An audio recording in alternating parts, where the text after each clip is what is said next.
Same question. Yes, let me ask it again. If you were given the sole responsibility of creating jobs for Americans, which program or policy would you implement and or change? And in creating jobs, which is more important, a government program or a tax policy? Thank you, Mike. Well, first of all, let me say, the first thing I would do is try to preserve the jobs at the Milan Arsenal. We need those jobs at the Milan Arsenal. I would do everything in my power to do that. You folks from Milan know what I'm talking about. We don't need any nuclear waste in Milan. That is the craziest place in the world to put it. It's on the fault line. It's ridiculous to think about putting nuclear waste in Milan. We need to put it in Utah, somewhere there's a lot of sand and very few people. That's where that needs to go. Government cannot create meaningful jobs in this country. It's obvious. We need jobs created by small business.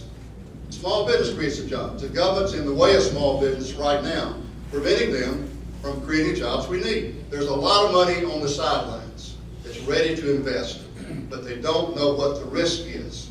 Businessmen like to know what the risk is. First of all, the health care bill. Businessmen don't know how expensive this health care bill is going to make it to have their employees and to start their business. Until that shakes out, until you know exactly what your expense is going to be, you don't want to start a business. Second, tax increases. The capital gains tax is due to go from 15 to 20%, and in 2013 it goes to 24%. Well, guess what? Businessmen don't want to invest if the capital gains tax goes up, because it costs them more taxes. We need a capital gains tax to stay where it is, or even lower, get it lower. The corporate tax in this country is 35%. Next year it'll go to 39.6%. That is the 35% is the second highest corporate tax rate in the world, and soon will be the #1 corporate tax rate in the world when Japan restructures their tax. We're in the wrong environment there. We need less taxes in this country, more freedom. And finally, the card check bill.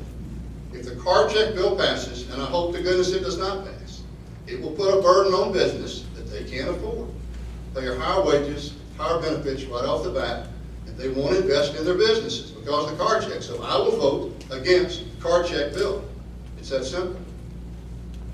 Finally, nothing we talk about tonight makes any difference if we don't save our country. And we don't save our country unless we fix the economy.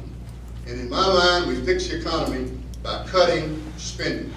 And I have proposed and continue to propose a 10% spending cut across the board, every department, every agency, every program.